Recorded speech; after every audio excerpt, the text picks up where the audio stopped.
Okay, so about confirmation bias. Many times it's a good thing, because if on some domain you're usually right, you should be biased to assume that you're right. And then if you want to accumulate knowledge or facts or information, whatever, then it makes sense to interpret it in light of what you already know. And this is the process of learning. You learn some stuff, you know it, then you interpret new things according in a way that is consistent with what you already know. We call this process learning. And usually it is like that you learn stuff later that you were not ready to learn before, because you didn't have this confirmation bias that you accumulated. Now, the problem is it doesn't lead you to a global optima, it leads you to a local optima.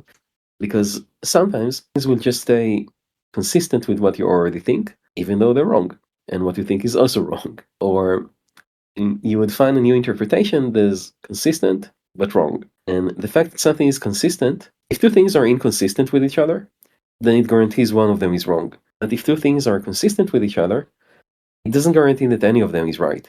It's like it doesn't guarantee both of them are right. They can still both be wrong. And in a case of defamation or humanization, then often things will stay consistent. Because once you introduce that somebody is lying, and you don't need to have like an honest actor. It's kind of easy to say, okay, but this thing is a lie too, and you just rearrange the facts so that one of them is a lie, the one that doesn't add up, and then things stay consistent and it adds up, and you stay with the wrong opinion. In our case, if you decide that Israel is an evil entity, and then you interpret everything according to that, usually it will stay consistent forever. Because even if they say something good, you can say, okay, but they did it as like it's a diversion, or somebody else is evil, then yes, but the Israelis make them evil. Or the thing is, it's kind of a local optima, and you can still stay around the local optima as long as things are consistent in your views, but it won't bring you to the global optima of having a view that is more right. And confirmation bias is, there are mathematical reasons that confirmation bias is here to stay.